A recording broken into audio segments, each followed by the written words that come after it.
ESPN.com has ranked all of the quarterbacks, all 32 of the quarterbacks in the NFL. Baker Mayfield checks in at number 25.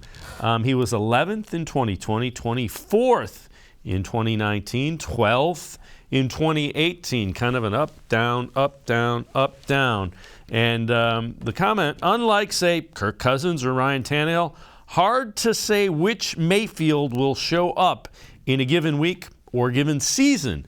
And it's tough to build a team around a player like that. With that, let's welcome in Tim Bielik from the Plain Dealer, cleveland.com.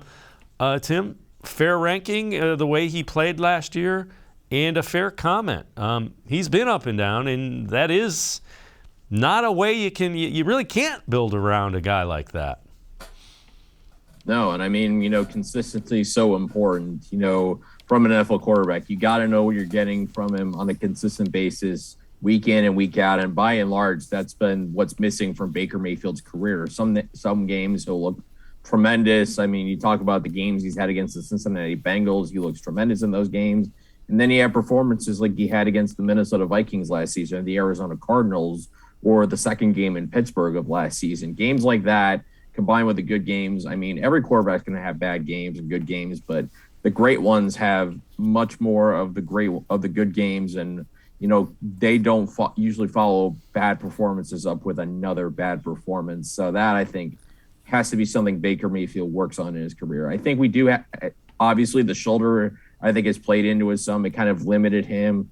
Supporting cast, I think, the limited support he had in the supporting cast, I think, played a role in his struggles. But I mean, it's something he's got to work on if he still wants to be the future of the position going forward, and not just in 2022, even if he sticks around. Yeah, and again, the injury factors into it, but it isn't all of it. And people get angry with me about that.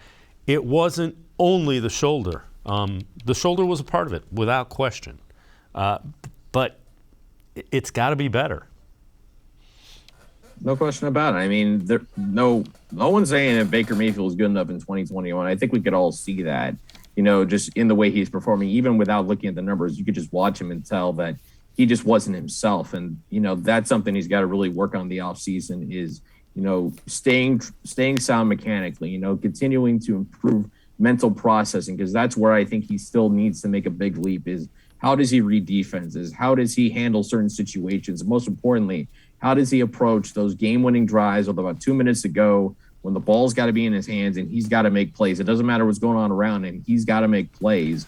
How does he approach that? It's got to be different. I've said that before, and until he changes the way he approaches those situations, I'm not saying he's going to have a season where he goes over on game-winning drives like he did this past season, but until he changes the way he approaches those situations, how he sees those final minutes of games, it's going to limit his ceiling, I think.